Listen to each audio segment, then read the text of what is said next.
Hi and welcome to Best in Tesla. So the EV market in China and Europe is growing fast. Meanwhile, the ICE cars are collapsing. And because these markets like China and Europe are such a huge part of the overall car market, this is so important and has such huge impact on the entire car industry. So much so that we can see that just the refurbishing of the legacy automakers' old ICE factories over to EV factories in time for the EV transition is pretty much impossible. And the cost of making this old refurbishing of the old factories is just staggering. It would cost someone like Volkswagen somewhere maybe about $170 billion. Yeah, so let's check out the ramp we see here in Europe and China and why this puts a very short deadline on the transition to EV and why just the refurbishing of the old ICE factories could bring legacy automakers to their knees. And let's dive right in.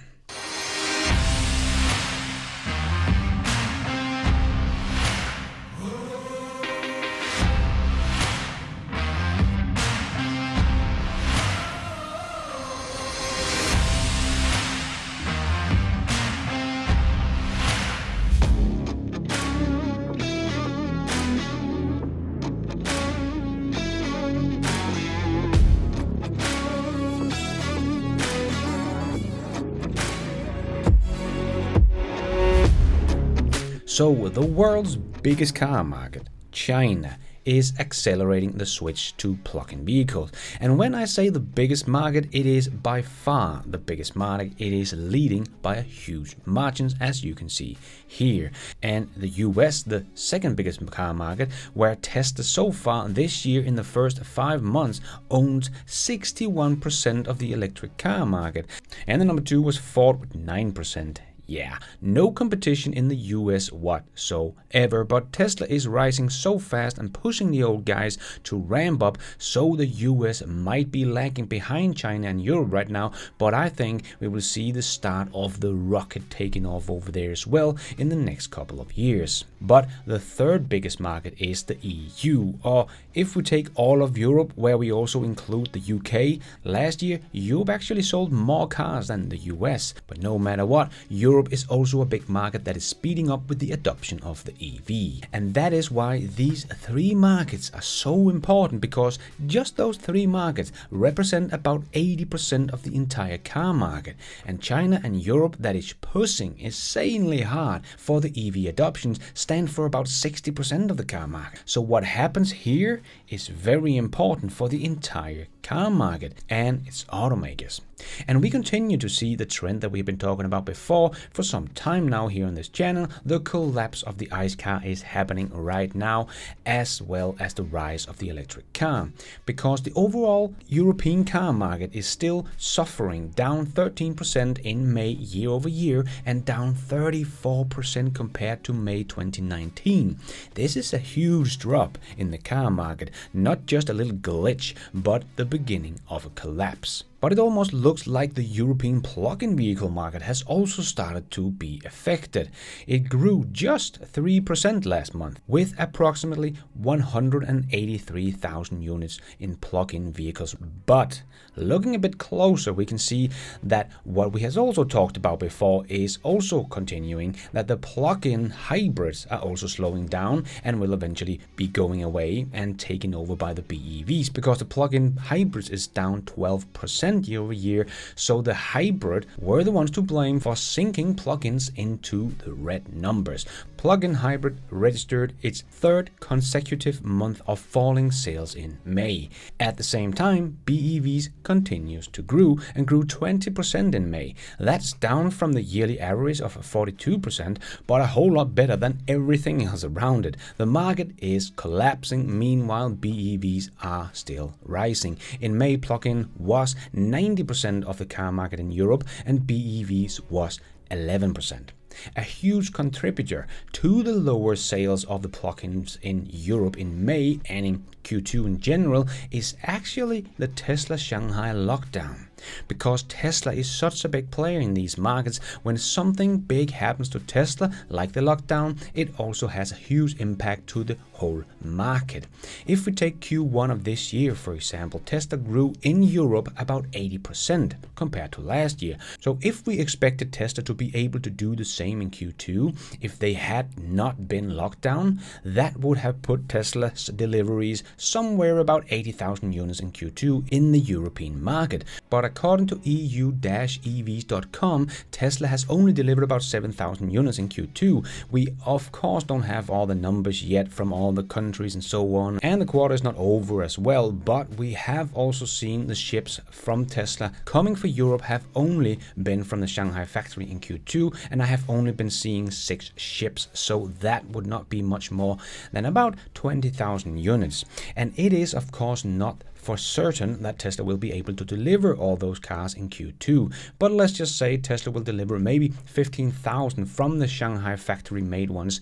We are probably talking about 65,000 units Tesla did not get from Shanghai factory to Europe. Remember, in Q1 they did export over 73,000 units from the Gigafactory 3. So the plug-in sale numbers in Europe could maybe have been about 35% higher if Tesla did not have a lockdown of the Shanghai factory, and would have been much closer to the yearly average. So I don't think we are seeing a big drop in BEV sales or plug-in sales because of the drop in car sales in general, but just because the biggest market on the planet decided to lock down most of the plug-in production for the European market. So I think we will see a big ramp up in sales again here in Q3. We will of course see this in the Chinese market as well, because China kind of realized what a dumb decision it was to make this lockdown, because it really hurt their own car industry big time and could kill startups like NIO and Xpeng that the government is really rooting for if they continue to make these lockdowns. So China has now gone in and made some big EV incentive for the rest of the year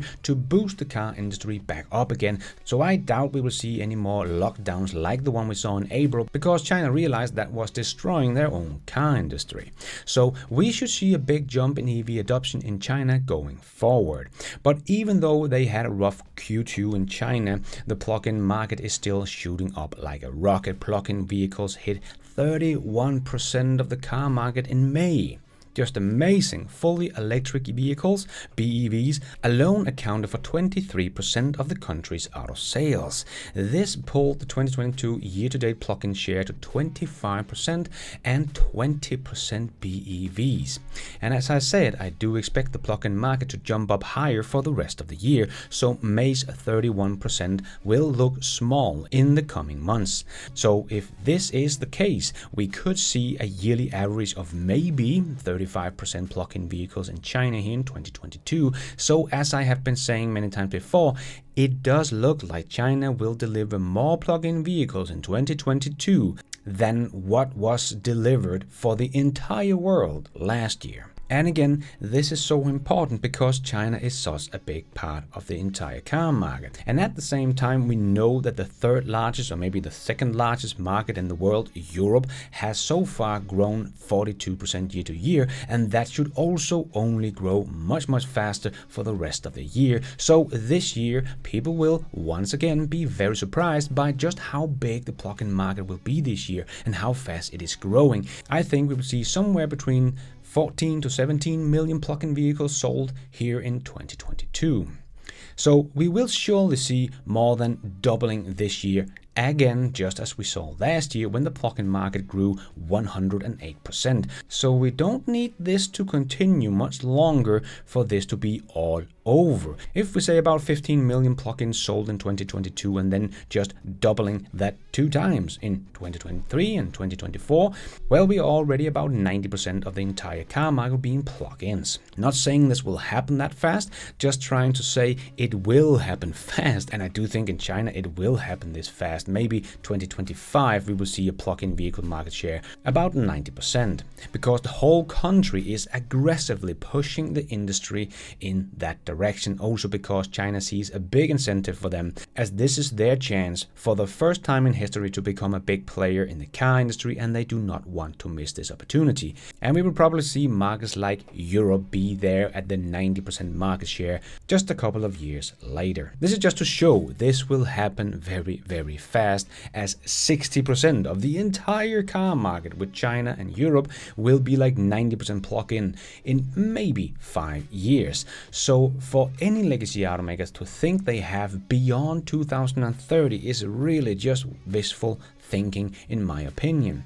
And if they don't transition this fast, Tesla and the Chinese will gladly come in and take the market from them. The legacy doesn't have the power to slow this transition down.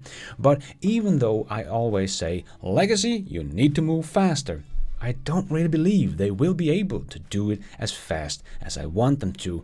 The task is simply too big. I have talked about just the winding down of the ICE engines before, and how this is going to be very expensive and almost impossible. Not even Tom Cruise would be able to solve that mission impossible task of winding down the ICE engines. But another thing I think is a bit overlooked, that no matter what or when, we know EVs are the future, so eventually all legacies has to make EVs no longer any ICE cars.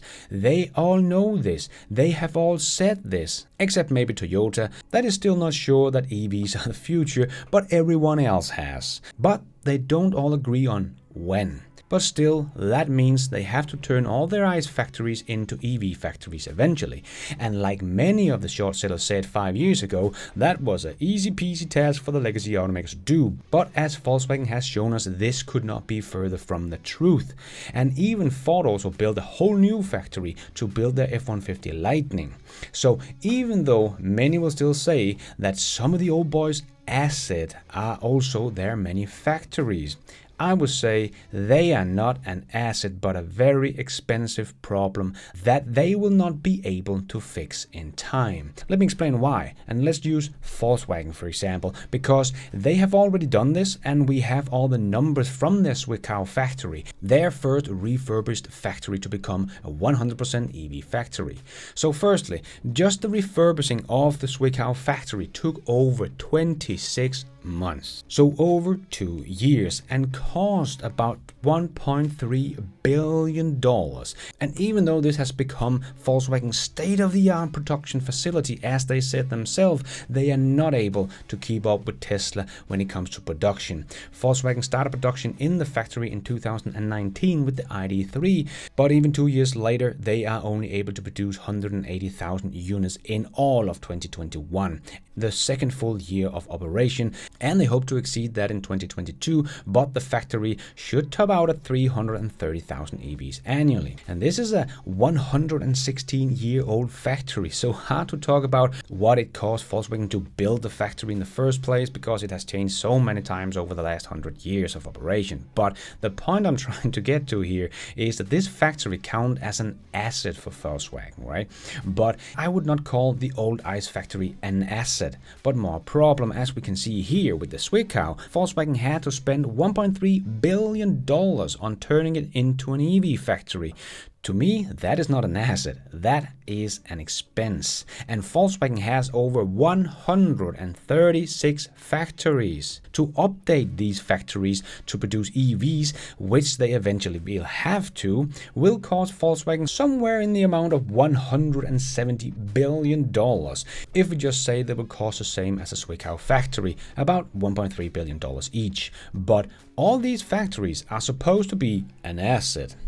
Yeah, an asset that is going to cost Volkswagen $170 billion. That's not an asset.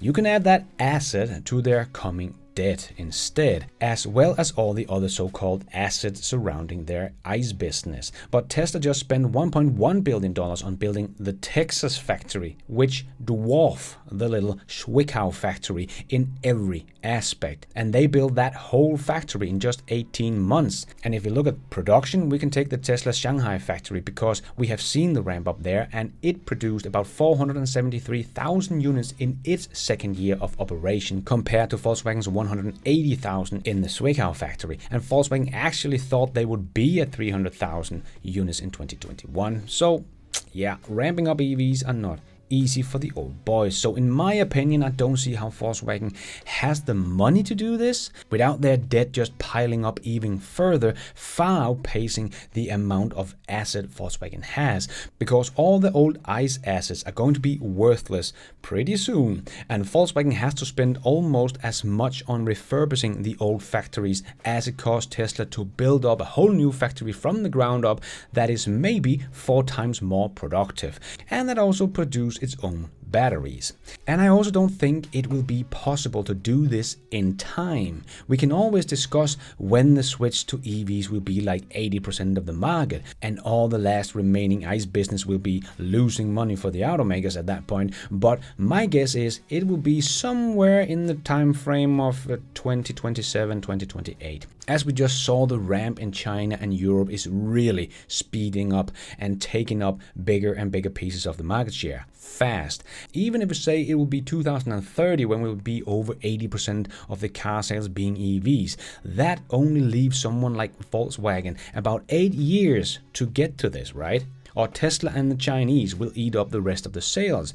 But it just took Volkswagen about 2 years to refurbish just one factory. So even if Volkswagen could get the $170 billion they need to refurbish all their plants, would it even be possible for them to refurbish the last 135 old ICE factories in just 8 years, if we include year 2030? For them to do that, they need to refurbish about 16 factories every single year for the next 8 years, and spend about $20 billion on it every single year as well. Is that even physically possible to do? I have a hard time believing Volkswagen will be able to do that, but if they don't believe the EV adoption will happen this fast, well, that gives them some more time if they are right and I am wrong on the timeline. But even if we give them until 2035 to get this done, it is still 10 factories a year they need to refurbish, and the last one they did took 2 years all on its own. This just seems like an impossible task to refurbish their 136 old ICE factory in this short amount of time. And not to forget, retrain all their workers, a very overlooked aspect of the process, because this is not an easy task, teaching the old dogs new tricks, and while refurbishing them, also making the factories greener, as they have to because of the Paris Agreement and all that good stuff. So again, it is just one part of the whole shift to EV, refurbishing the old factories, that some people think is an asset for them, but I would say it's such a big problem. I don't think they will be able to do this in time, because the EV transition is happening so insanely fast, and their old ICE factory will start counting on the other side of the scale as debt and no longer as an asset. But what do you think? When do you think we will be at that 80% market share of plug-in vehicles, or BEVs for that matter? And do you think someone like Volkswagen will actually be able to do this? And if so, please leave me some great knowledge down below on how you think they will be able to do that. And thank you for watching. And until next time, take care out there and be nice.